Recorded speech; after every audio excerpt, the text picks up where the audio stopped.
Olá, muito bom dia! Está começando mais um programa TVI News. Quero agradecer o seu carinho, a sua audiência, você ligadinho através do canal 24.2 ou através da operadora que vocês nos assistem aqui diariamente, a TVC, a TV Cabo em todo o sul da Bahia. Olha, através do nosso canal do YouTube você tem acesso ao nosso programa tanto em tempo real quanto as nossas reprises. Dá para pausar, voltar, acelerar, dá para assistir tudo isso aqui.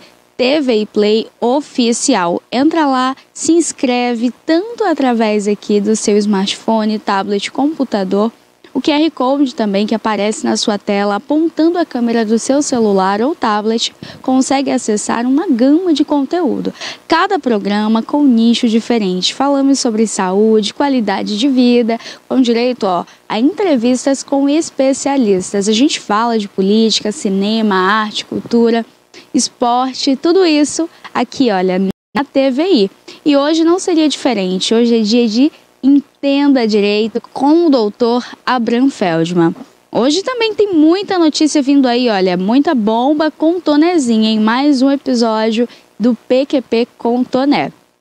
E claro, dá para você também, se achegar aqui com a gente, afinal são 20 anos da TVI, 20 anos contando a sua história. Por isso, através do nosso Instagram, você consegue conferir ali alguns trechos aqui dos nossos bastidores, muitas informações, dá para se atualizar então sobre notícias de Itabuna, da região e, claro, do Brasil. Notícias também mundiais. A gente traz aqui para você todas as informações quentinhas e atualizadas. E olha, TVI Play Oficial, esse é o nosso Instagram. Somos uma grande família também por lá, então dá para você clicar lá, seguir a gente e acompanhar um pouquinho de perto do que acontece aqui na TVI. São 20 anos em 2025, ou seja, um ano então aí de aniversário. 2025 promete, hein? Muitas estreias vindo por aí então, e você de casa não vai perder, né? Por isso, aponta a tela do seu celular, a câmera do seu celular para o QR Code que aparece aí na tela. Você consegue assistir e acompanhar tudo isso aqui de pertinho. Bom dia, Abraham Feldman. Bom dia, Tonezinha. O que vocês trouxeram aqui pra gente, então, no programa de hoje? Bom dia, Pérola. Bom dia, doutor Abraham. Bom dia a todos.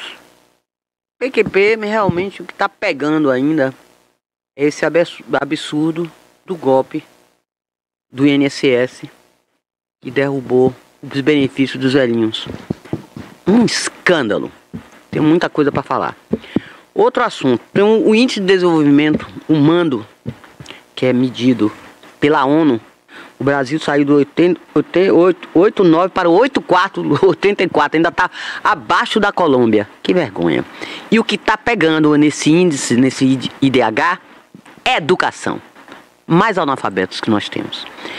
Outro assunto também, a fala do governador Jerônimo Rodrigues, que num evento no interior do estado, disse que ia pegar uma escavadeira, uma retroescavadeira, e jogar na vala Bolsonaro e os eleitores. Repetindo Hitler. Bom dia, Abraham. Bom dia, Tonezinha. Bom dia, Pérola. Bom dia você que está em casa nos assistindo. Obrigado por deixar a gente entrar na sua casa trazendo notícias e informações valiosas. Toné, você só falou de coisa que realmente é complicada, né? Eu esqueci, Abraham, desculpa aí, tem ainda mais. O aumento no número de deputados. Mas é um escândalo. Eles querem aumentar mais 18 deputados. E diz que não vai ter nenhum custo, só se você for otário, né? Essa questão do INSS realmente é complexa, é vergonhoso. Pegou. O buraco é bem baixo, né? Isso é vergonhoso. E lesou muita gente durante muito tempo, né? Tirando um pouquinho ali, um valor quase imperceptível. Eles estavam fazendo umas filiações de 1.500 pessoas por hora. Por hora! Você imagina a loucura. E ninguém viu isso. E, salvo engano, foram 6 bilhões e 300 diz que é maior, viu? É bem maior. Bom, aí a polícia, né, juntamente com o Ministério Público, vão investigar. A CGU, né? E a Controladoria da União também. Eles vão investigar, vão apurar e os responsáveis... Eu quero meu dinheiro de volta. E, bom, hoje nós vamos falar, tá? Dando andamento aqui, dando sequência, a série de quadros que a gente tem trazido informações sobre o imposto de renda. Hoje nós vamos falar sobre aquela indenização que você recebeu de um processo que você entrou contra a concessionária de energia elétrica, de água, e você recebeu uma indenização, dano moral, dano material, isso tudo. Como é que você declara isso no seu imposto de renda? Fica aí, não sai daí, a gente já volta com essas informações. Olha, hoje o nosso destaque aqui diário, então, está recheado aí de informações, de notícias para você de casa. Então, fica aqui, ó, ligadinho com a gente. Tendo alguma também pergunta, pode deixar no chat aqui do YouTube. A gente joga a bola, então, aqui para o Dr. Abraham Feldman, ele responde, tira todas as suas dúvidas sobre o assunto. Então, pode rodar a vinheta, porque hoje é dia do quadro Entenda Direito.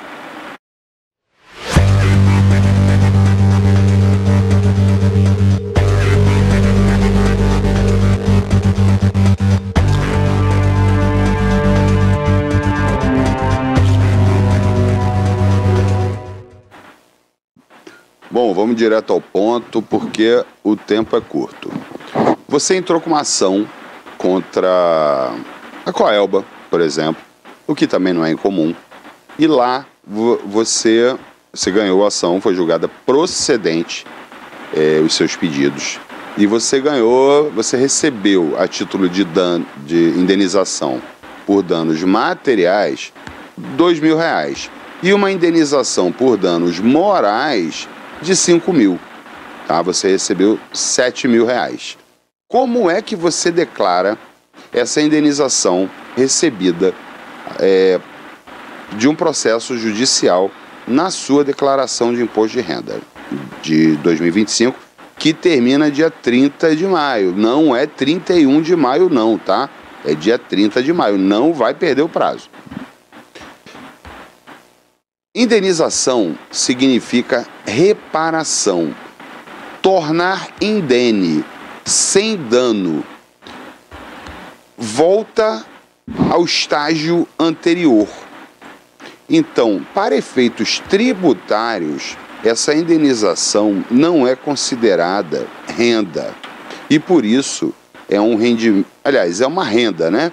Mas não é uma renda tributável, é uma renda isenta, porque ela visa, a indenização, ela serviu para reparar algum dano que você teve, patrimonial ou moral, não significando, não importando em renda nova, em demonstração de riqueza nova, tá? Ela serviu exclusivamente para reparar um dano que você teve.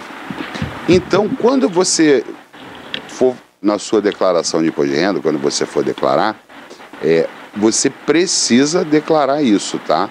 Você precisa declarar, porque para que você tenha o aumento patrimonial, você precisa da renda que dê suporte a esse aumento patrimonial. Não basta simplesmente colocar lá na declaração de imposto de renda que você tem R$50.000 sem demonstrar de onde esse dinheiro veio, qual a origem desse dinheiro, desse valor, desse acréscimo patrimonial, dessa demonstração de riqueza. Então você vai, no caso das indenizações, na ficha, na ficha mesmo, rendimentos isentos e não tributáveis. E aí você vai lá marcar na opção outros, e aí você vai descrever como é que, de onde veio aquela indenização.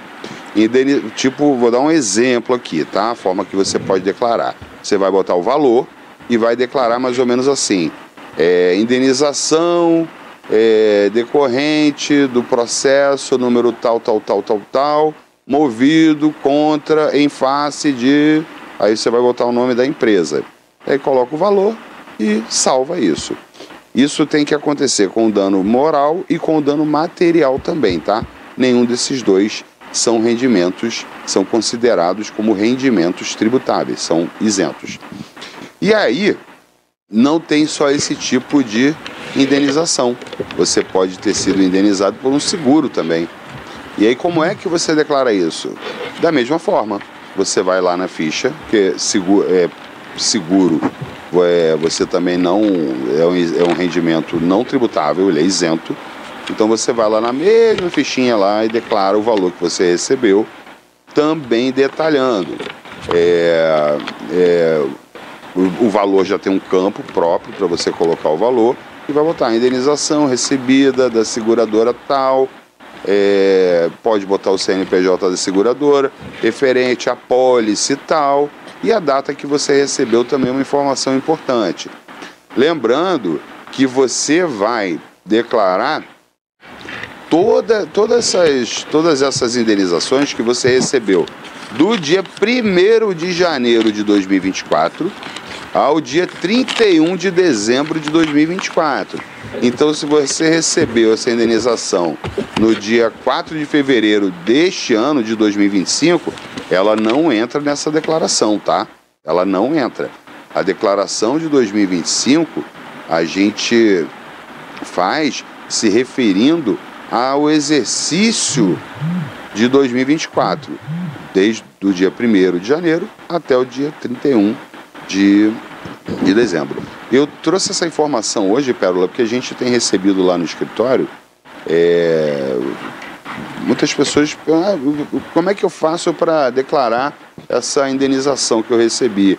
Como é que eu faço para declarar um processo trabalhista, uma reclamação trabalhista que eu também saí vitorioso? A declaração, a reclamação trabalhista, quando você ganha, é um pouquinho diferente. Porque ali dentro, normalmente, tá, você tem rendimentos tributáveis e rendimentos não tributáveis. Então você vai para outra ficha lá. Você vai para os rendimentos recebidos acumuladamente. Não é muito difícil, mas também não é fácil. E é importante ter atenção para que você não declare errado, porque se declarar errado, o leão vai te chamar para conversar. Tá? Ele vai mandar uma notificaçãozinha para você que você explique, né, se você declarar errado. Então é importante que o contribuinte saiba bem o que está fazendo. Agora, como saber, Abram, se essa indenização recebida ela é tributável ou não? Se vier com a palavra indenização, não é tributável. Não, ela é isenta. Porque, como eu te falei, a indenização ela significa tornar indene, sem dano. Ou seja, é só uma reparação. Aquilo já fazia parte do seu patrimônio, por um ato ou um fato jurídico saiu do seu patrimônio, como por exemplo, alguém tacou uma pedra numa TV, na sua TV da sua casa e quebrou. Tá? Então você entra na justiça contra aquela pessoa que jogou a pedra, pedindo a reparação, a indenização pelo dano material, né? Então só está recompondo um patrimônio que você já tinha, no caso de condenação, tá? E sem falar também no crime de dano, que são esferas independentes e não se confundem, tá? Então veio junto ali a palavra indenização, é sempre isento. Certo? Certinho. Agora, digamos, esse valor, então, ele deveria vir de que forma para não ser, ou para ser, na verdade, tributável, então? Normalmente, quando a condenação é por uma sentença, tá? Uma sentença proferida pelo juiz, e ele determina, olha, eu condeno o réu a pagar ao autor R$4.000 referentes aos danos materiais e pagar ao autor R$3.000 referente aos danos morais sofridos. Isso aí a gente vai estar, numa hipótese de total, sendo todas as verbas são indenizatórias, ou seja, nenhuma delas é tributável. Isso sai um pouco dessa questão quando a gente vai para a esfera trabalhista, porque ali o reclamante, o empregado, né, ele vai reclamar diferenças de salário, determinadas determinados direitos que lhe tenham sido suprimidos durante a relação de trabalho, durante a relação contratual de trabalho entre o empregado e o empregador, e algumas dessas verbas são de natureza remuneratória. Por exemplo, ele pede equiparação salarial, ele desempenha uma função ganhando R$ 1.500 e outra pessoa que desempenha exatamente a mesma função ganha 5.000. Então ele pede a equiparação salarial, certo? Na justiça.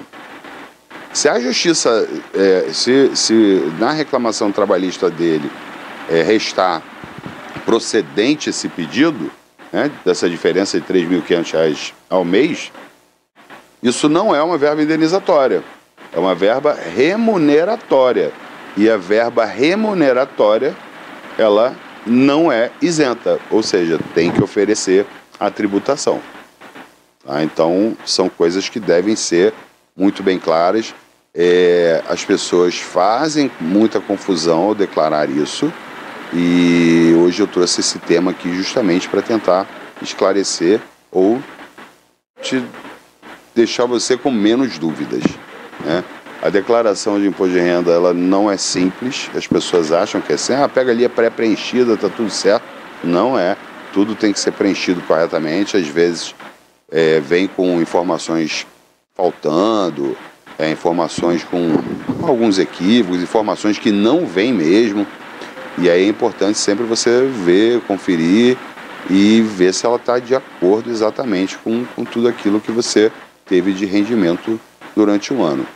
E a declaração dessas indenizações, você declarar lá na sua declaração de imposto de renda, não é facultativo, tá? Você não é uma opção sua declarar ou não. Você é obrigado a informar, desde que você seja obrigado a declarar imposto de renda, tá? Se você tem, está ali naquela faixa que precisa declarar, do ganho anual de 28 mil e pouco, você tem que declarar essas indenizações recebidas, tá? Porque você pode até não lembrar, mas a Receita Federal sabe que você recebeu. Agora me conta, no caso, por exemplo, dos honorários do advogado, pode também ou deve ser colocado ali, ser declarado? Deve ser declarado, tá? Inclusive ele serve você não vai ter benefício nenhum na verba indenizatória, porque você já não paga o imposto, certo? Não é tributado. Mas você informa o pagamento ao advogado. Se for um escritório pessoa jurídica, você deve informar lá na fichinha pagamentos efetuados, vai preencher o CNPJ da empresa que você pagou, do escritório, se for pessoa jurídica ou pessoa física. Aí você vai colocar lá o CPF ou o CNPJ na ficha pagamentos efetuados e botar embaixo honorários advocatícios referente ao patrocínio na reclamação trabalhista ou na ação civil número tal. Quanto mais você detalhar, melhor, tá? Quanto mais detalhes tiver, melhor. Mas tem que declarar sim. Agora, pode ser tributável ou não? Não. Quem paga esse tributo é o próprio advogado, né? Quando ele recebe. Se for pessoa jurídica, ele vai pagar como pessoa jurídica. Se for pessoa física, ele se submete ao Carnê-Leão, aí paga mensalmente, de acordo com a renda que ele obteve durante aquele mês. E isso só muda um pouco, além de você precisar informar esse pagamento, no trabalhista, quando você vai lá nos rendimentos recebidos acumuladamente, você deduz, você diminui o valor lá que você colocou no rendimento, tá? É a única diferença que tem. Então você tem que ter todos esses cuidados para que a Receita Federal não seja um leão na sua vida, para que seja um gatinho bem mansinho. Já que você falou aí para ter tanto cuidado, agora digamos que a pessoa não declara aí essa indenização recebida, o que acontece então? É uma multa? Esse valor sofre ali alguma alteração? Então, o fato de não declarar já configura certo ilícito, tá? Você é obrigado a declarar todas as rendas, mas é uma renda que é isenta, você não tem imposto a pagar. Então, Em suma, você comete uma ilegalidade que é corrigido, é perfeitamente corrigível, tá? É só você retificar a sua declaração e incluir essa indenização recebida. E multa não vai ter porque não há imposto a pagar. Então nem multa, nem juros, nem atualização monetária.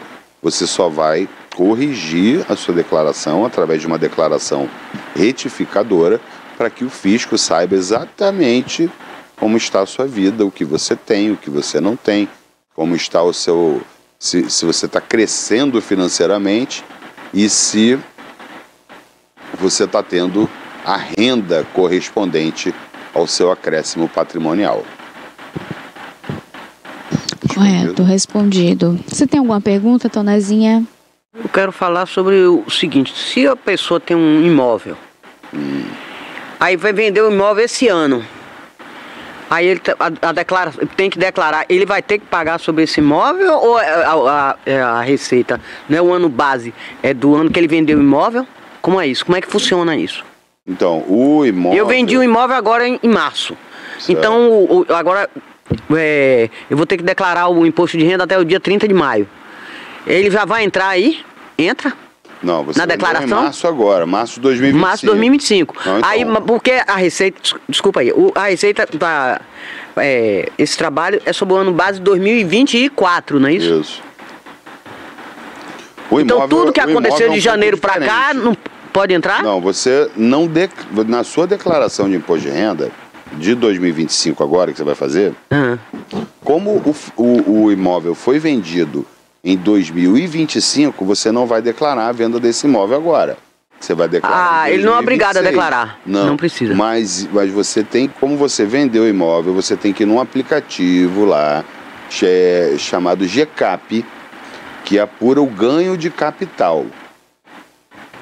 Que isso é complexo, né, doutor? É complexo. Aí você tem um programinha lá, um aplicativozinho que você apura o ganho de capital na alienação, na venda daquele imóvel. E aí o que você precisa informar? O custo de aquisição, que é o custo histórico, o custo que está lá no seu imposto de renda, tá? O valor de venda. Você informa também a comissão de corretagem, paga o corretor, se tiver. Isso também entra? Entra, porque deduz da base de cálculo, né? Tá? Porque você não recebeu aquele valor todo, teve a comissão do corretor, então você informa o quanto foi de comissão, porque ele já tira. Vendeu o imóvel por 1 milhão. A comissão tem imobiliárias que cobram normalmente de 5% a 6%. Então vamos trabalhar com a hipótese de 6%. Então você não recebeu 1 milhão, você recebeu 940 mil.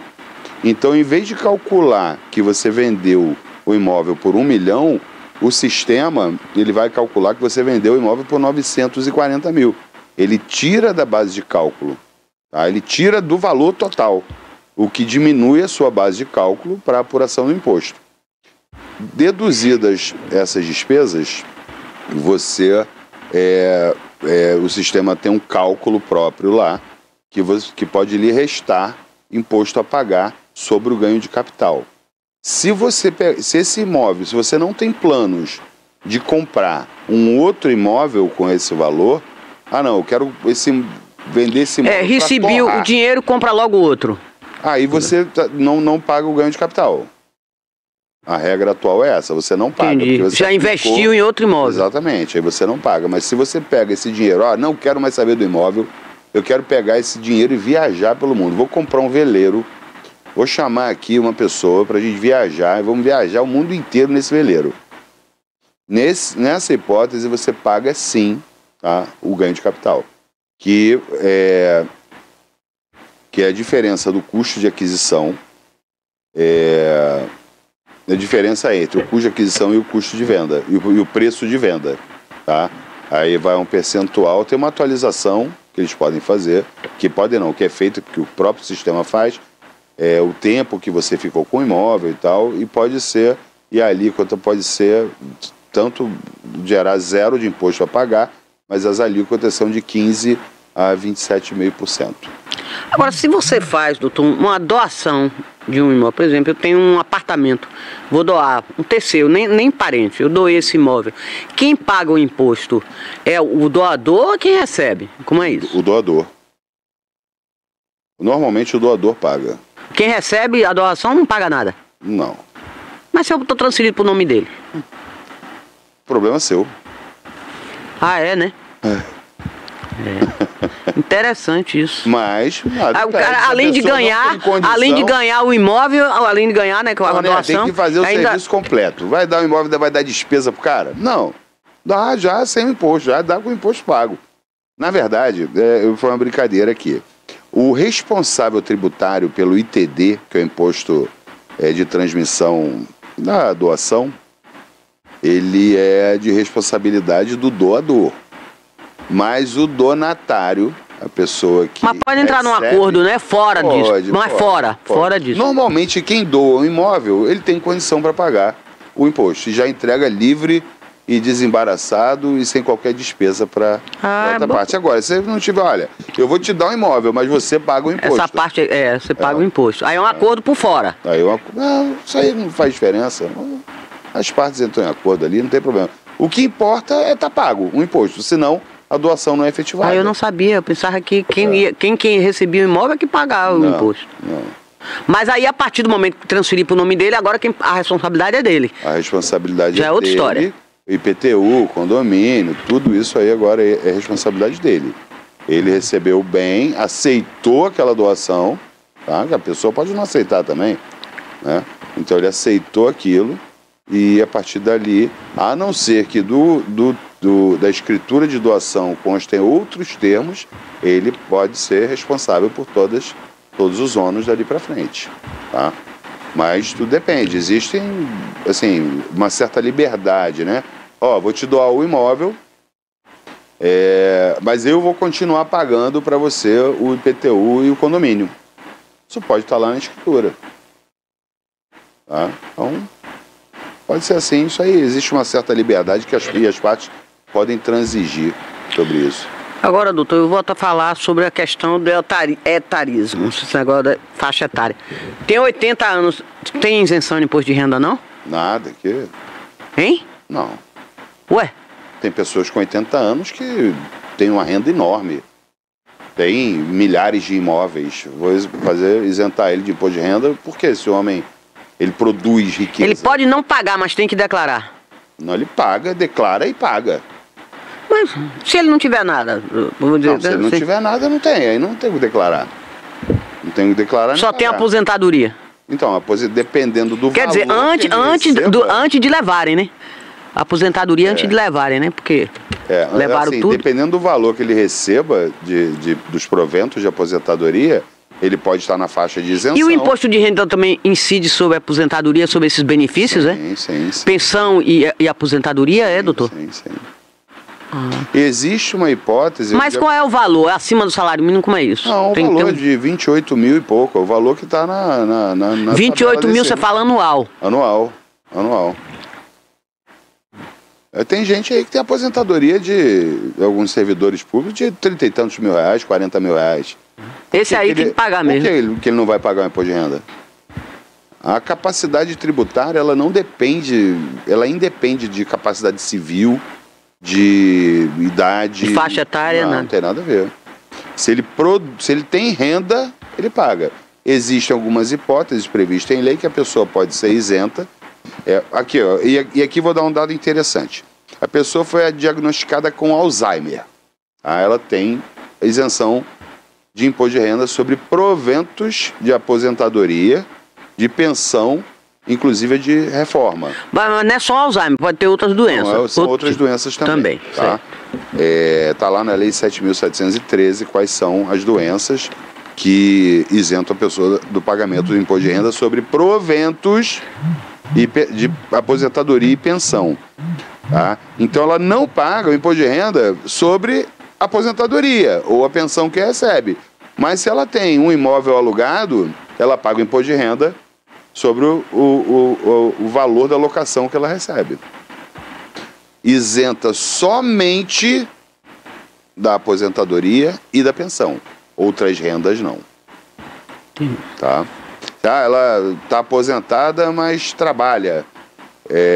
A renda, servidor, por exemplo, que tem 2 matrículas, aí teve um diagnóstico de neoplasia maligna, câncer. E ela está aposentada em uma matrícula e na outra não. Eu tenho uma hipótese dessa lá no escritório, de uma cliente minha, amiga minha.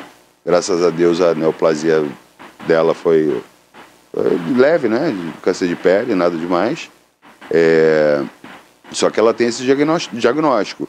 Então, na matrícula que ela está aposentada como professora, ela é isenta de imposto de renda da aposentadoria. Mas ela continua trabalhando, também como professora. No salário, na remuneração, nos vencimentos dela como professora, ela paga o imposto de renda. Entendeu? É porque ela continua ativa, então. Continua. O câncer... Ela recebe como inativa e continua ativa. Não... Oi? Ela recebe como inativa e continua ativa. Ela e recebe. Se aposentou em uma matrícula. Tá? A outra matrícula ainda falta algum tempo para se aposentar. Tá? Então, mesmo tendo a isenção de imposto de renda, essa isenção, pessoal, e presta muita atenção nisso aqui, que muita gente se enrola e se embanana com isso, tá? Ela atinge somente a isenção. Ela se estende somente para provento de aposentadoria e pensão. Tá? Se você tem outras rendas, ela não se aplica, tá bom? Ah, entendi. Só se tiver outra fonte de renda. Outra fonte de renda, tá? Agora, falou em aposentadoria ou pensão, tá isento. Mas não tem um valor fixo, não? Não. Assim, não? Pode ser de acordo com a renda, né? Por causa da capacidade contributiva. Sim, por exemplo, se eu tenho uma pensão de 15 mil. Beleza, hein? Não tenho, mas eu tô simulando, então, viu, gente? Você vai pagar mais do que quem ganha 3. Quem pode mais, paga mais. Quem pode Mas não tem isenção, mais. essa pensão aí, não. Não. Só se você tiver, numa dessas hipóteses que eu falei, o que eu não quero que esteja, eu quero que você pague seus impostos. Ou que tem alguma comorbidade, né, que possa... Né? São doenças ruins, né? E aí a pessoa precisa... Doenças crônicas, seria? São crônicas, né? Normalmente são. Né? E são doenças ruins e a pessoa precisa desse recurso mesmo para se tratar, para ter uma qualidade de vida melhor, né? Pelo menos na vida que lhe resta ali. E não tem idade, a pessoa pode ter sido diagnosticada com 20 anos ou com 65 anos, é a mesma coisa. Tá? Isenta de imposto de renda se ela tiver aquele diagnóstico. Agora sim, doutor, tem um prazo para você declarar o imposto de renda. Passou desse prazo. Multa. Isso que eu ia saber, que eu gostaria de saber, multa? Multa.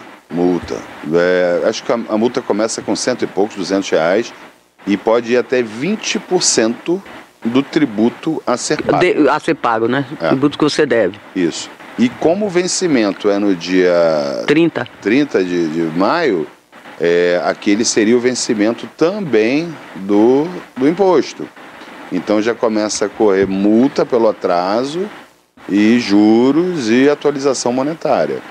Então deixar teu imposto de renda para a última hora ou deixar para depois não é uma boa prática. O ideal é você declarar logo. Até porque tem pessoas que têm também restituição a receber. Essa restituição, quanto antes você declara, antes você também recebe essa restituição, porque você entra numa fila e um dos fatores determinantes da sua posição na fila é o momento que você entregou a sua declaração. Tá? Pessoal, nosso programa de hoje chegou ao fim. Tá? Agradeço sua audiência muito. Toné, agradeço demais, suas perguntas são sempre enriquecedoras. Pérola, muito obrigado pelas suas perguntas também, são fantásticas. E para você, um resto de semana maravilhoso. Tá? Declare seu imposto de renda com atenção. Se tiver alguma dúvida, pode mandar uma mensagenzinha para a gente. Não está aqui, mas vai estar daqui a pouco aqui no Instagram. Segue a gente, que a gente sempre traz dicas muito valiosas para você. Tá?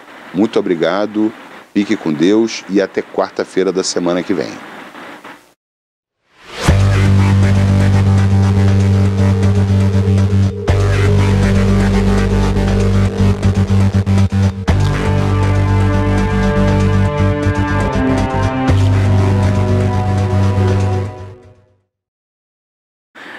Olha, estamos de volta aqui. Já quero iniciar então os nossos destaques do dia com um acidente que aconteceu ali nas imediações da Zona Sul de Ilhéus, naquele trecho duplicado, onde uma moça acabou então se envolvendo em um acidente ali junto com uma moto e um carro. Durante essas primeiras horas da manhã, então, aconteceu esse acidente, enquanto a equipe ali do resgate de primeiros socorros não chegou até o local. Os moradores dos prédios ali, vizinhos, vieram então para ajudá-la, tentar acalmá-la. Ela ficou num canteiro ali, bem próximo então ao edifício Vernasa, uma construção nova em Ilhéus, um empreendimento muito bonito também. E que ali foi o ponto então de apoio que ela ficou aguardando pela equipe do SAMU. Tonezinha, a gente tem as imagens aí, coloca pra gente, Cássio. A vítima está no chão, com ferimentos. Ainda não sabe se seu estado é grave. Vai passar pelos primeiros atendimentos agora, os primeiros socorros. Viatura da SAMU aqui, a ambulância. A equipe do Fábio Roberto Notícias segue aqui apurando os fatos em tempo real. Olha, essa imagem aí demonstra de fato, né, o que a gente vem falando durante todo esse mês. Ilhéus é uma cidade com a capacidade muito grande, tanto para comportar ali os turistas que chegam e saem todos os dias da cidade, quanto para quem também vai ali querendo estudar, trabalhar. Porém, a gente entende que nesse período, principalmente da manhã, onde o fluxo está intenso de carro, é necessário ali, olha, ter ainda mais cuidado, ter uma atenção redobrada. Vale ressaltar que nesta mesma via já aconteceram ali diversos outros acidentes até mesmo trágicos, como o caso de uma dentista, que é do conhecimento, acredito que de todos nós. Ela acabou vindo a óbito, então, depois de um acidente, num sábado pela manhã, quando ela voltava ali da praia, Tonezinha, com o cachorro, e nesse momento ela recebe ali uma pancada muito forte de um carro que vinha então ali do sentido das Praias dos Milionários. Então, não é a primeira vez, não é o primeiro caso, e acredito que não será o último, enquanto a gente não se conscientizar, né? Primeiro que quando a gente fala ali da Zona Sul de Ilhéus, a gente entende que existem muitas praias, muitas cabanas, tem ali um momento de lazer e também se compreende que haja, durante esse momento de lazer, para quem gosta, a bebida alcoólica. Então, às vezes, a pessoa vai aproveitar com a família, ou vai sozinho, entre amigos, e quando retorna tanto para Itabuna quanto ali para o centro da cidade ou para a Zona Norte, acaba então vindo em alta velocidade, ali uma via também que precisa ter fiscalização. A gente sabe que acontecem acidentes diariamente, e quando não é diariamente, é pelo menos um por semana. Isso aí já é um fato aqui sobre a cidade de Ilhéus, aquela zona ali. A gente entende que há um fluxo muito grande, pessoas vindo, pessoas precisando ir trabalhar, algumas que vão a pé, precisam atravessar de um lado para o outro e não consegue. Por quê? Porque acontece como isso aí, ó, um carro que colidiu ali com uma moto. A moça, que não tinha nada a ver com a situação, infelizmente acabou se machucando, se ferindo ali. A gente espera agora que ela se recupere, passe por atendimento médico e que fique tudo bem, né? Esse é o nosso desejo. A avenida aí, gente, essa rua, ela é muito movimentada, e nesse mesmo trecho, olha, pouco ali, gente, pouquinho mais embaixo, questão de 50 metros. Falo em questão de 50 metros, se muito, hein? Aconteceu outro acidente também com a dentista, que veio a óbito então ali, e a gente sabe, precisa então agora fiscalização, seja um radar, seja o CETRAN, algo, porque não dá, né, pra gente agora ter medo até mesmo de andar na cidade. Você não sabe se vai atravessar e se volta para casa. Então, é necessário agora que as autoridades, elas combinem aí entre elas, seja um policiamento na área, seja uma guarda de trânsito efetivo ou leis mais rigorosas aí que vão punir esses acidentes, né? Porque às vezes as pessoas, na maioria das vezes, estão ali embriagadas e acontece esse tipo de coisa. E por vezes você olha para um acidente como esse, é uma mãe, um irmão, um filho, um sobrinho, um neto, um amigo. E assim, não dá pra gente ver quem a gente ama e ver uma senhora como essa aí, olha, que provavelmente estava indo pro trabalho. E assim, é difícil, né, a gente continuar falando de acidente. Ontem aconteceu um também em Ilhéus, na semana passada teve outro. E assim, é na mesma via. Então tem alguma coisa de errado aí que está acontecendo, né? Sejam as pessoas que estão vindo ali das praias dos milionários ou quem está indo, tem alguma coisa aí que não está batendo, a conta não está fechando e agora cabe aí ao CETRAN e às autoridades municipais a reverem toda a situação de Ilhéus, né? Porque não dá, uma cidade que está crescendo como Ilhéus vem crescendo no setor imobiliário, obras grandiosas, luxuosas, bonitas, chama muita gente, é um atrativo e tanto aqui para nossa Bahia, para o extremo sul da Bahia. E além de tudo, né, a gente sabe que é uma cidade turística. Então, provavelmente ela era uma moradora, né? A gente vê ali pelas vestes que estava indo trabalhar com a bolsa, uma sacolinha do lado. Mas sendo também um turista, a gente vê já a imagem que é repassado, né, Tona? Imagina, um turista vem pra cá e é atropelado ali, saindo da praia. Olha que cena. Que Mas ali é uma via ou uma rodovia? Não, é uma via. Ali é uma via. Agora, na Praia dos Milionários ali? Antes de chegar na Praia dos Milionários. É via. Isso, é uma então via. Tá sobre a jurisdição do município. Lá não é CETRAN, lá é SUTRAN, Superintendência de Trânsito. Não é rodovia. Não é rodovia. Fiscalizada não é uma BA. Não, uma rodovia via estadual. Mas eles precisam, Toné. Precisa tomar alguma medida. Mas não tem quebra-mola, não? Para aquele fluxo intenso. Aquele trecho todo? Logo quando sai do Opaba. Não tem aquela rua, que você pega ali e que vai pra praia? Então, logo que sai ali do Opaba, aquele trechinho ali mesmo. É tanto acidente, a gente morrendo, gente ficando acamado, com sequelas. Então, assim, é realmente muito difícil, né? E esses acidentes, em sua maioria, acontecem no fim de semana? É isso aí. A maioria em final de semana. As pessoas, porque fica difícil também você controlar, embriaguez ao volante, tem que controlar. Agora, a pessoa vai pra praia, todo mundo bebe, não tem nem por onde. Principalmente quem mora em Ilhéus. Beber, mas também não vai beber pra acabar o mundo. Sim, veja bem. Agora, o pessoal que mora em Itabuna já se controla, sabe que não ou vai pra praia e fica lá, ou vai ou não bebe. Mas o pessoal de Ilhéus que mora na cidade mesmo, fala assim, não, eu moro aqui perto, tal, toma todas, todas, e aí acontece esse acidente. Porque acha que mora lá mesmo, ali tudo pertinho, não tem problema, não vai ter fiscalização, então pode beber à vontade, e que não é isso. E não é dessa forma. Álcool e direção não combinam. Não combina, são inimigos, né, Toné? E a gente vê aí pelos acidentes, né, as tragédias anunciadas. Eu diria que são tragédias anunciadas, né, Toné? A pessoa bebe de se alcoolizar, de ficar fora de si. Aí eu acho já demais. Morando em Ilhéus fora, em todo sentido, independe até do tipo de veículo. Porque moto, o cara bêbado, moto é uma loucura. Eu vejo sempre aqui no trânsito, o cara atendendo com celular, olhando o celular, passando mensagem só com a mão, dirigindo, pilotando a moto, e com a outra com o celular. Poxa, aí fica difícil. Fica muito complicado. Isso é uma responsabilidade muito grande. Não tem fiscalização.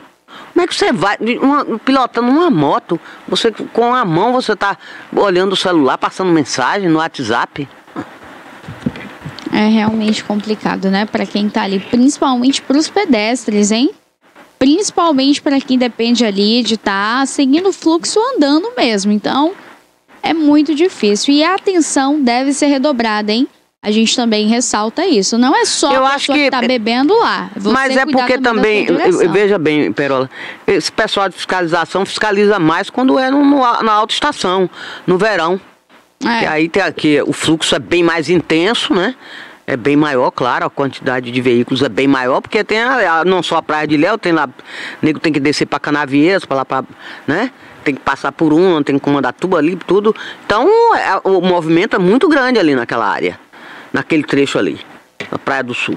Mas acidente não acontece só no verão não, hein, gente? Acidente é todo dia. Não acontece só no verão. E a gente precisa dessa fiscalização o ano inteiro.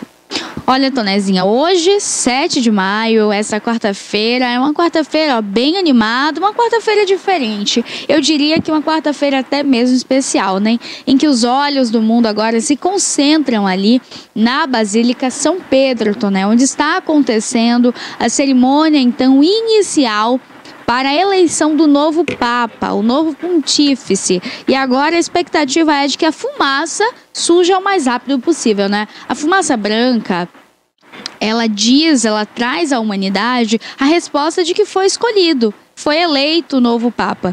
Se a fumaça sair pela chaminé na cor preta, ainda não foi decidido, eles voltam ali.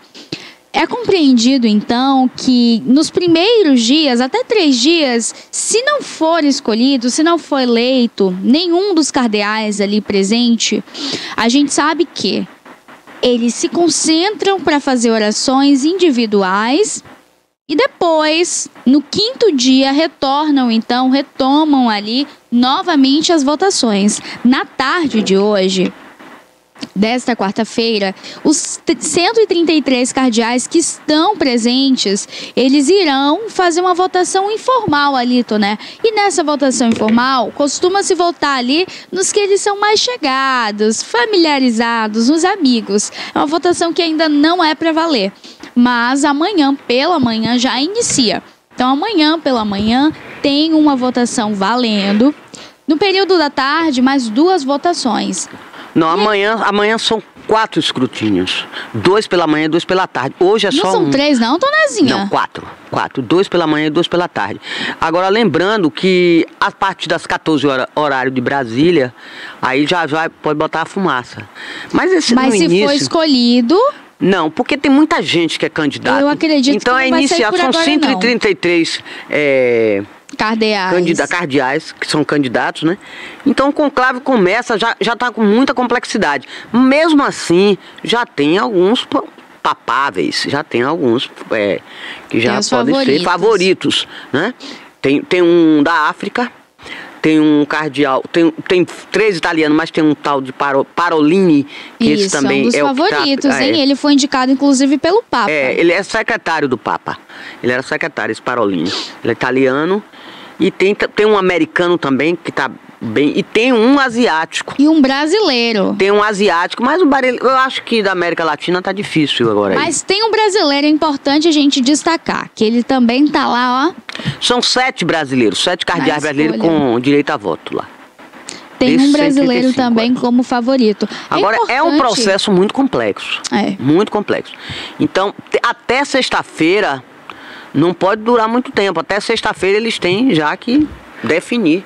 São 4 agora. Hoje só é um escrutínio, só uma votação. Amanhã são 4, 2 de manhã e 2 da tarde. Mas a votação de hoje ainda é informal, ainda não vai ter, ainda não começa a contagem. Não é que não seja informal, vale. Agora só que mas não tem que ver, não pode dar primeiro 130, 133 cardeais, não dá ainda para definir. Não é muita gente, não é? Então eles fazem a votação, depois eles verificam lá, contam, faz lá, depois eles queimam aquela votação, que é uma votação, não é como aqui, não é urna eletrônica não, lá é voto impresso, mas é muito transparente lá para eles, né? Claro que a gente não sabe, mas é uma coisa, tem muito critério muito rígido e é tudo muito meticuloso. Não é fácil. Mas acredito que até sexta-feira nós já tenhamos um novo pontífice. A fumaça poderá ser branca. Hoje eu acho que ela ainda é preta, a fumaça. O horário de Brasília, às 14 horas a gente já vai saber. O horário de Brasília já tem uma definição já da primeira votação. Começou hoje, quarta-feira. Olha, as imagens estão passando aí na tela para vocês, os cardeais chegando então ali sappia risvegliare le coscienze di tutti e risvegliare le energie morali e spirituali nella società odierna, caratterizzata sì da grande progresso tecnologico, ma che tende a dimenticare Dio.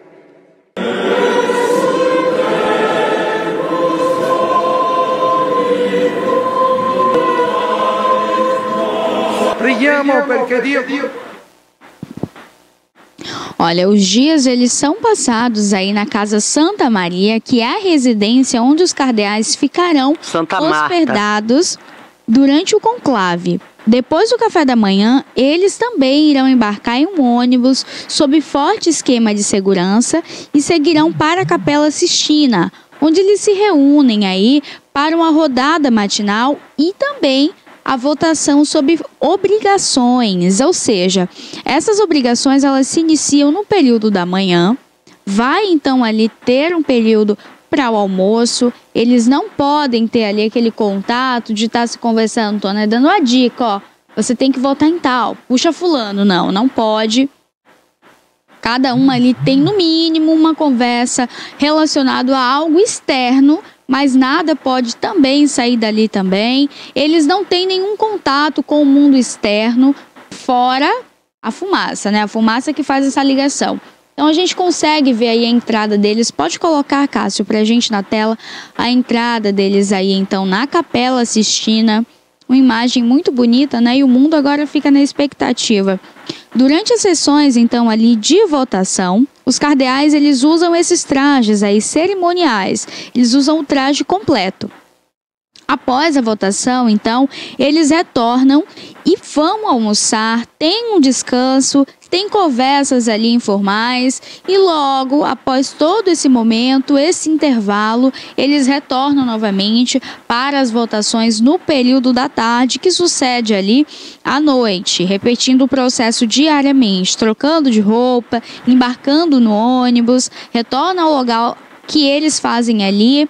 Então, essa rotina ela continua ali até os dias em que os cardeais obtenham a necessária votação de 2/3 entre eles. Então, são 133 cardeais, precisam entrar ali um consenso e essa votação ela tem que obter 2/3 dos votos. Até lá, a gente segue então observando aí, olha, a chaminé da Capela Sistina, em busca, então, desse sinal, né? A gente fica agora na expectativa aí, Toné. Agora vamos lembrar uma coisa, viu, Pérola? O Vaticano está 5 horas à frente do nosso horário de Brasília. Aqui é 10, lá já são 3 horas da tarde.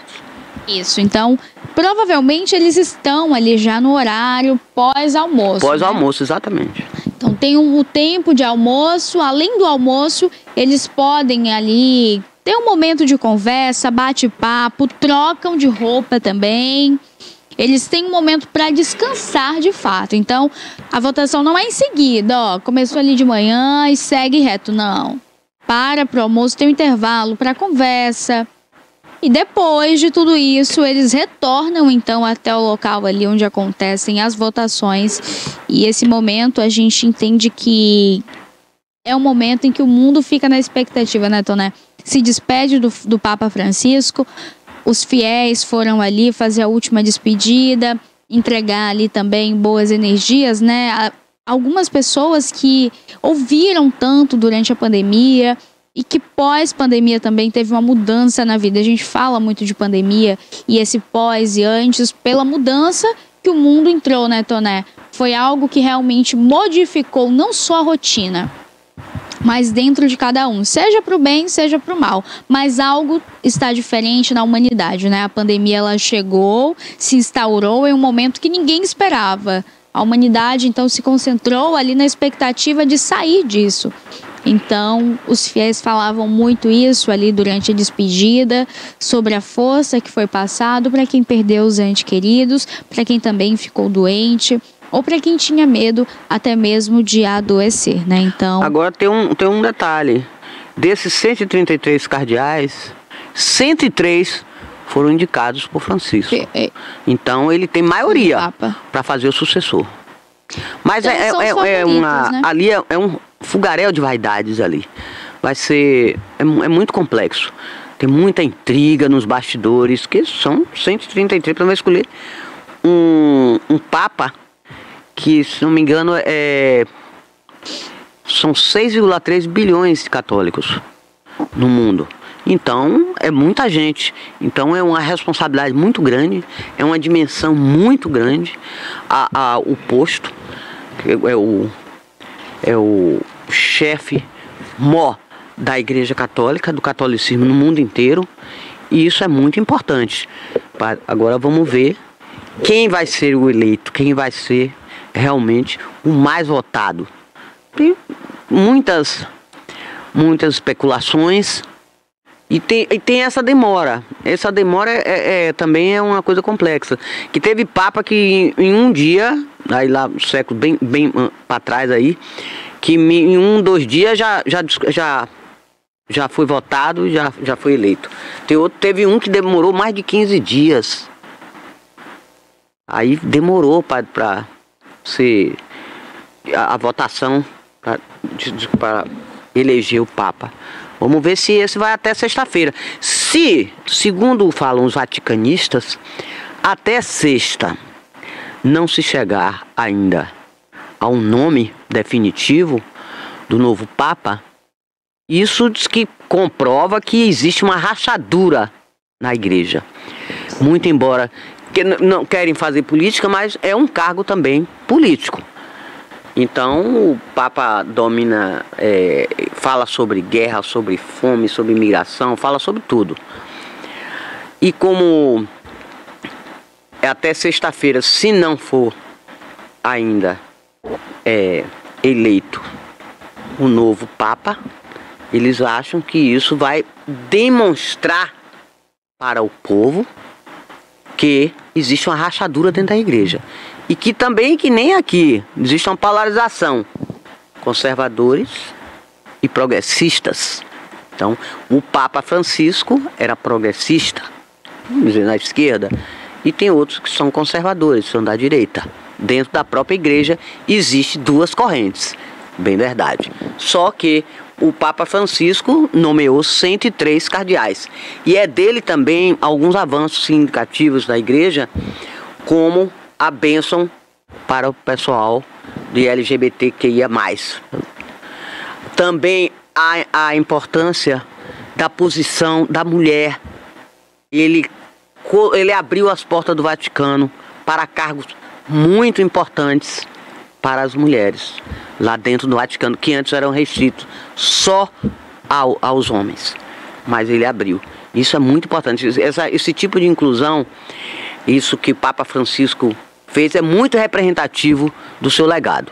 Agora vamos ver se vai continuar, se a igreja vai continuar, vai abrir mais ainda, ou se vai fechar as portas, como querem alguns conservadores, que são 133, cada qual suas correntes, suas tendências, suas posições. É complexo, mas eu acredito que até sexta-feira nós já abemos Papa. Olha, eu quero falar com vocês aqui sobre um outro destaque do dia, que é um agricultor. O agricultor lá do Rio Grande do Sul, que teria sido atacado, então, por uma puma, Toné. Por uma? Uma puma. Ele teria sido atacado pelo animal, então, no domingo pela manhã, quando ele estava ali caminhando pela fazenda. Então, no momento... Aqui no Brasil? Aqui no Brasil, no Rio Grande do Sul. Mas não sei se é da fauna daqui, será?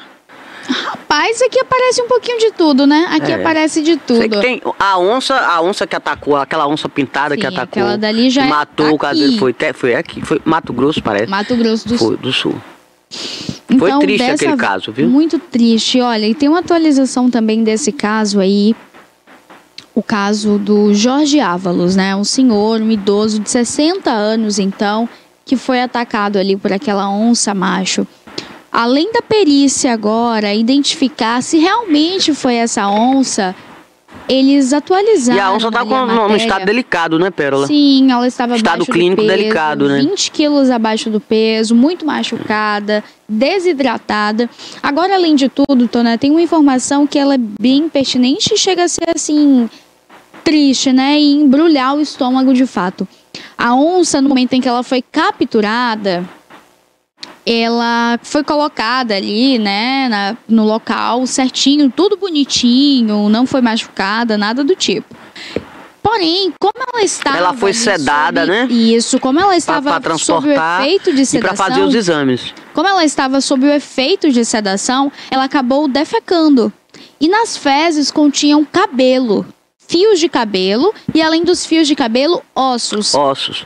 Então foi encontrado ali nas fezes. Agora resta identificar se foi do caseiro, né? Exato. Então, os restos mortais que foram ali retirados do local pela perícia, a polícia técnica, agora juntamente com toda uma equipe ali que cuida também desses animais e que são especialistas, né, nesses felinos, animais de grande porte, eles estão fazendo ali, olha, uma investigação, um trabalho minucioso para cruzar então os DNAs, para saber se de fato é do Jorge Ávalos, o senhor que foi atacado então por essa onça. E a gente fica na expectativa de que o mais rápido possível isso seja falado, né? Porque a família precisa ter uma paz. A família agora incessantemente quer entender de fato o que aconteceu. Primeiro que as imagens de câmera mostram sim que a onça esteve ali na residência, a onça estava já rondando o Jorge há um mês. A onça, Toné, além de ter atacado ele, a onça voltou no local também, depois de ter atacado. Ela entrou na residência do Jorge, tanto que as imagens mostram que ela derrubou um portão. Olha essa imagem aí, a da puma, tá? Esse animal bonito. Além de que, quando a gente fala desses animais, Toné, a gente precisa entender que normalmente esses ataques acontecem nessas áreas de zona rural. Então, assim, já é um local que sim, que tá apto. Pode acontecer de aparecer um animal de grande porte, talvez uma onça. A gente entende aqui que a nossa Mata Atlântica, a gente entende que a nossa fauna é bonita, a gente entende que a flora é bonita. E a gente sabe também aqui que o Pantanal oferece aí essa riqueza, essa diversidade, né? A vida no Pantanal é uma riqueza profunda, a gente entende aqui a grandeza do nosso Brasil quando a gente fala desses animais. Porém, é importante a gente destacar que, tendo contato com um animal desse, seja você estando numa zona rural ou você decidiu fazer uma trilha, pronto, decidiu fazer uma trilha durante uma viagem, Mato Grosso do Sul tem muito disso, viu, Toné? Ali o bonito, nossa, é uma coisa linda, aquela água verdinha, outros lugares mais azulado, então às vezes acaba que você quer fazer uma trilha para chegar até um local desse. Você conseguiu identificar que o negócio está ficando sério ali, está esquentando. Você percebeu umas passadas diferentes, um rugido diferente, um barulho meio estranho, notou que se trata ali de uma onça ou de uma puma, se trata de um felino? As dicas vão aí para você de casa. Primeiro, se você estiver em grupo, fica todo mundo juntinho, tá?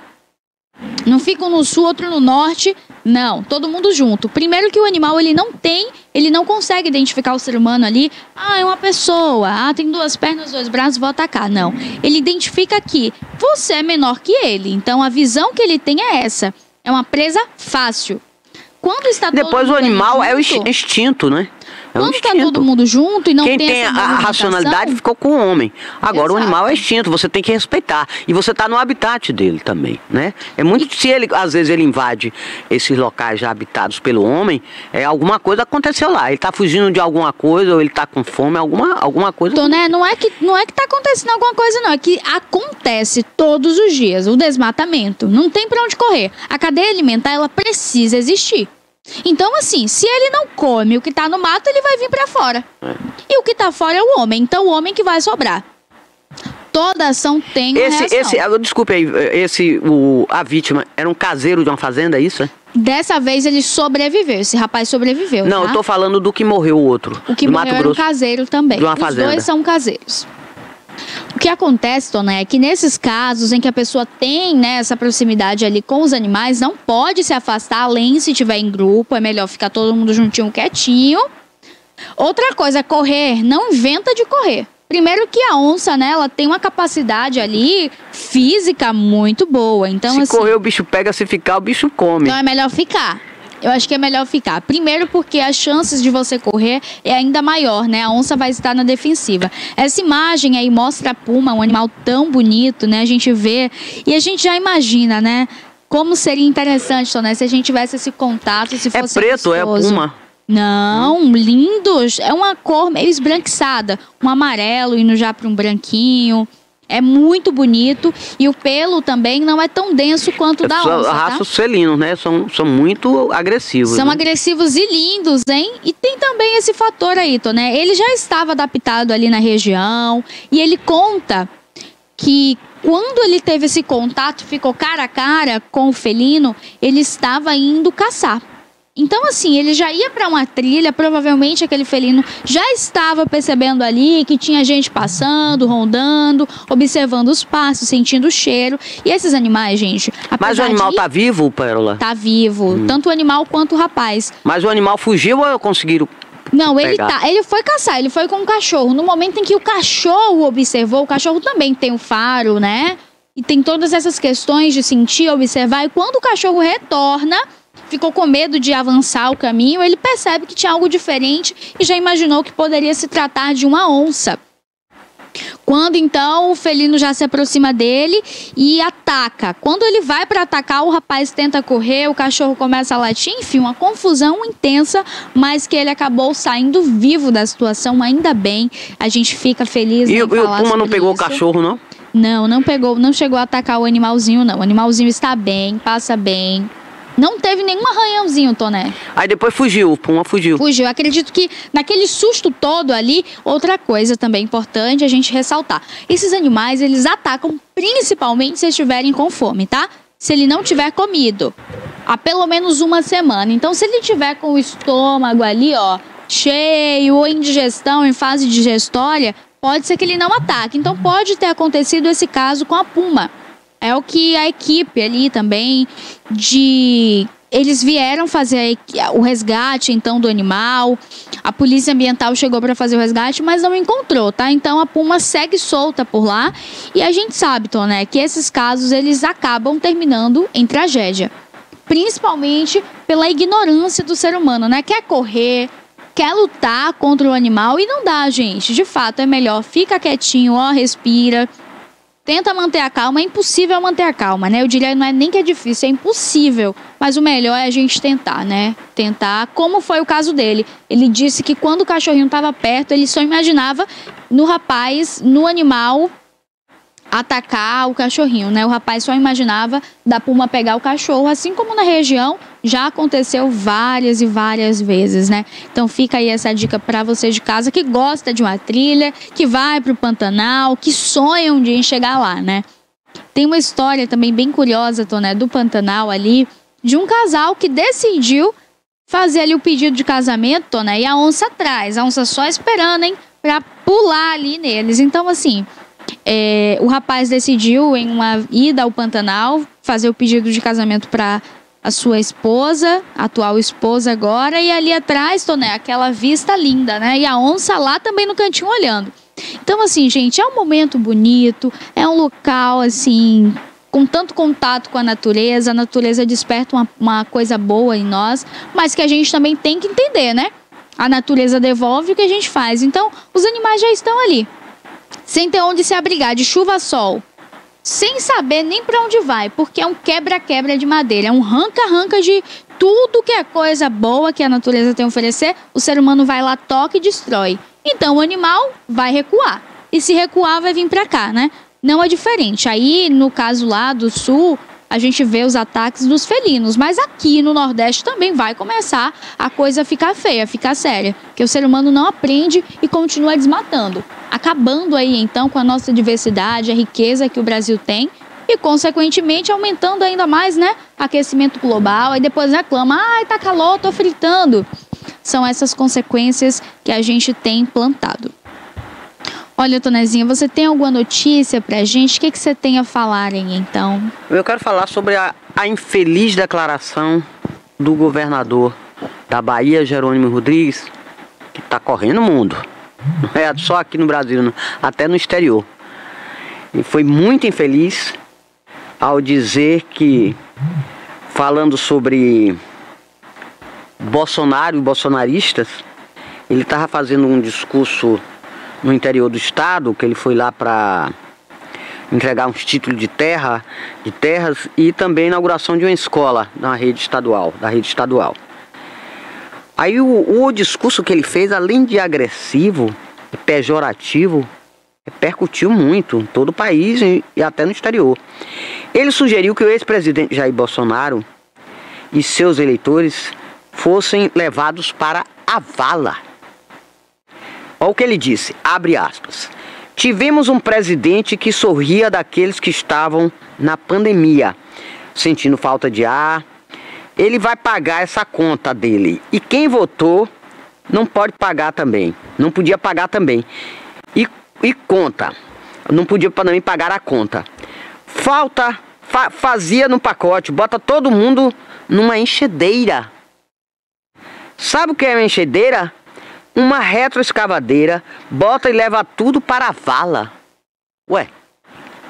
Isso lembra os nazistas. Triste lembrança do que foi, do que aconteceu quando Hitler matou, exterminou 6 milhões de judeus.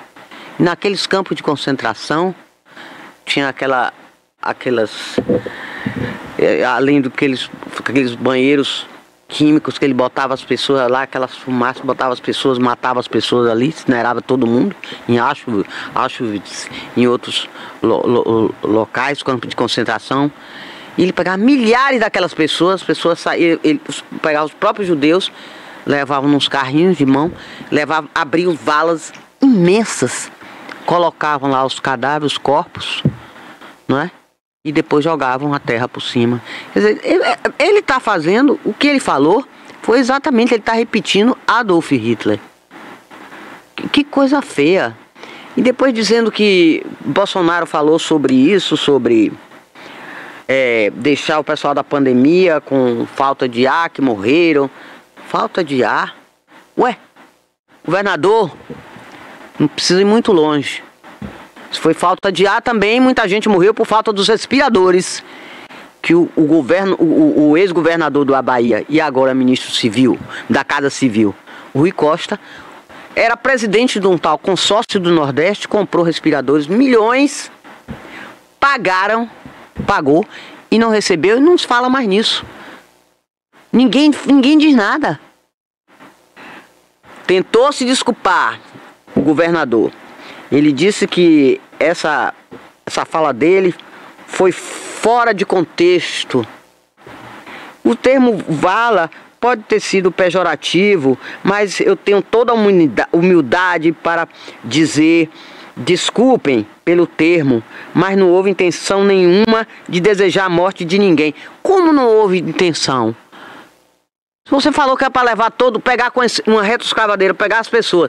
E aí que é pior, porque Hitler ele matava e depois ele enterrava nessas valas. E ele com essa escavadeira é o quê? Vai pegar as pessoas vivas e jogar lá numa vala? Foi feio isso. Foi muito ruim, pegou mal. Foi uma coisa muito feia. Uma coisa que merecia, tem gente aí pedindo impeachment. Eu não sei se é caso de impeachment, mas que ele tinha que receber uma punição. Ele tinha que receber. Ele tinha que ser execrado. Bolsonaro também falou, deu uma resposta nas redes sociais.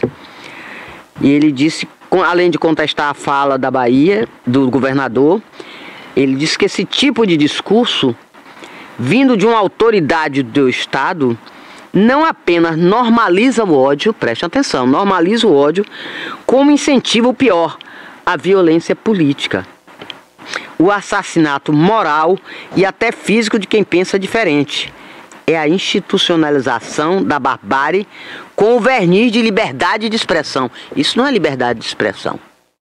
Ele foi agressivo, ele foi rancoroso e ele falou de uma forma muito ruim, querendo matar as pessoas porque é eleitor de Bolsonaro. Que é bolsonarista, vai botar numa escavadeira, uma retroescavadeira e jogar numa vala. Peraí, governador. Além da sua ousadia que está passando dos limites, isso também, que o senhor falou, foi muito ruim.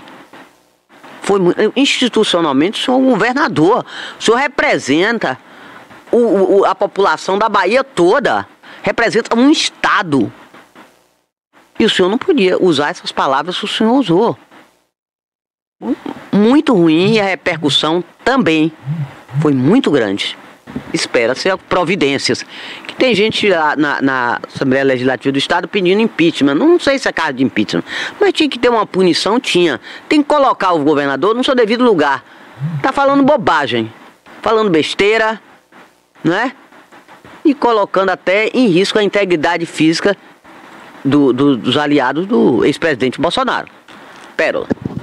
Olha, é uma situação realmente bem complicada. Primeiro porque, né, Toné, quando a gente fala ali sobre democracia, o cidadão brasileiro tem o direito de escolher... Estado de Direito, que é tão usado pelos progressistas, então... Tem direito de escolher para quem ele vai votar, qual é o partido que ele se identifique. Falar algo como Mas ele foi muito longe, foi muito ruim isso. Foi muito negócio de levar pra vala. Então, pra matar as pessoas, todo mundo entendeu. Não quer dizer, porque não tem o mesmo pensamento, a mesma ideologia, então morre. Pra que isso? E não tinha nada a ver, meu Deus, porque tem um termo aqui que não pode falar. O não sei o que com as calças, não tinha nada a ver isso. Ele tava num evento, entregando um título de terra, inaugurando uma escola no interior do estado, e ele vai falar sobre isso. Que tinha a ver Bolsonaro com aquele evento ali? Nada. Nada. Do nada ele vai falar essa bobagem? Pegou mal, viu? Pegou muito mal.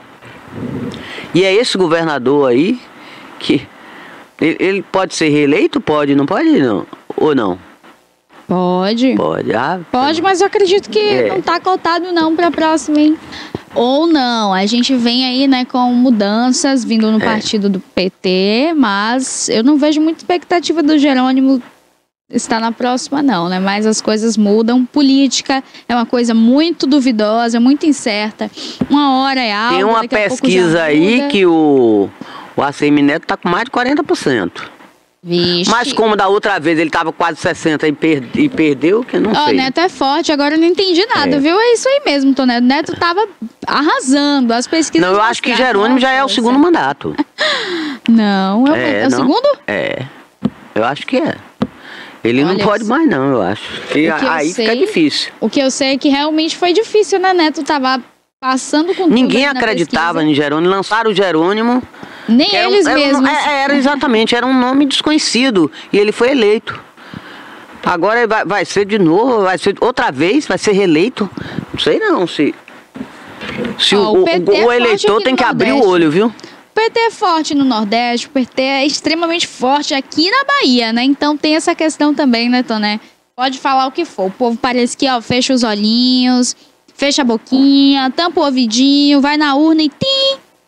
Aí continua, as mesmas coisas sempre. Eu acredito que, independente de você se identificar com tal partido, acreditar que tem melhoras para você, mas quando a gente pensa no contexto coletivo, e o contexto coletivo não é olhar para o coleguinha do lado, porque ele vai beneficiar tal coisa para fulano. Não é isso, não. É um contexto coletivo de que a humanidade vai melhorar. Eu falo a humanidade, a gente aqui, né? A sociedade, a Bahia. Então, assim, se você acha que tá bom para você a criminalidade, ou se você acredita que por outro ponto tem te beneficiado, tudo bem, é uma escolha sua, um direito seu, vote. A democracia existe para isso. Agora, se você sabe que não tá indo muito bem, que a coisa tá difícil, tenta rever, ver se não existe também nesse mesmo partido uma outra possibilidade ou em outros partidos. Eu acredito que a escolha, Toné, tá em nossas mãos, né? E o futuro, a gente sabe que pertence aí, olha, a essas atitudes que a gente toma no dia a dia, né? A escolha de se cegar, de tampar o ouvidinho, tampar a boquinha, ir na urna, votar errado e não cobrar. Agora, e a fraude aí, Toné, do INSS, o rombo, então, aí bilionário, ultrapassa a marca de 6 bilhões. O buraco pode ser mais embaixo, pode ser mais de 6 bilhões, viu, Pérola? Eu acredito que ultrapasse, né? Com certeza. Em 2000 foi quando, Toné? Teve um escândalo parecido com esse, Toné, já há alguns anos, e foi cerca de 90. Então, assim, é dinheiro demais. Eles estavam fazendo filiação com essas entidades e com sindicatos, que um desses sindicatos, o Sindinap, que é presidido pelo irmão do presidente, de Lula, o chamado, como é apelidado de Frei Chico, 1.500 pessoas por hora. Gente, isso é um absurdo. E sem autorização. que é pior. Eu tinha tanta coisa ainda para falar, queria falar do aumento das cadeiras do deputado, que isso é outro escândalo, vai sair de 513 para 531, vão aumentar mais 18 cadeiras, diz que lá não tem nem mais nem onde sentar. Que absurdo. É um absurdo mesmo, né? E a gente agora fica na expectativa também de entender o que vai acontecer com os aposentados, porque é um rombo que sai do nosso bolso, tá? Tem que devolver o dinheiro dos velhinhos, e já. Não pode demorar, não. Da onde vai tirar, não quero nem saber. Tem que devolver. Isso é um absurdo. Chega a ser um escândalo ridículo, inadmissível também, né? É difícil mesmo e a gente agora fica esperando aí a contabilização dos valores que foram fraudados, que não foi pouco. Ainda bem que foi descoberto, né? A máscara caiu a tempo. Senão, daqui a pouco não ia ter ninguém mais tendo nem como pagar as necessidades básicas, né? Os aposentados estariam aí, ó, sem dinheiro nenhum. Nós vamos voltar ao assunto, viu? Ainda tem mais coisa para falar sobre isso. Segunda-feira, né, Toné? Segunda-feira a gente continua aqui com vocês. E é isso. Quero agradecer a sua audiência, o seu carinho diário. Amanhã a gente retorna, viu? A partir das 10 horas a gente tem esse encontro marcado. Canal 24.2 ou através da TVC. Aqui no YouTube você consegue assistir também, hein? É importante você se inscrever e ativar o sininho. Boa tarde, TVI, 20 anos. Olha, a gente segue com a programação.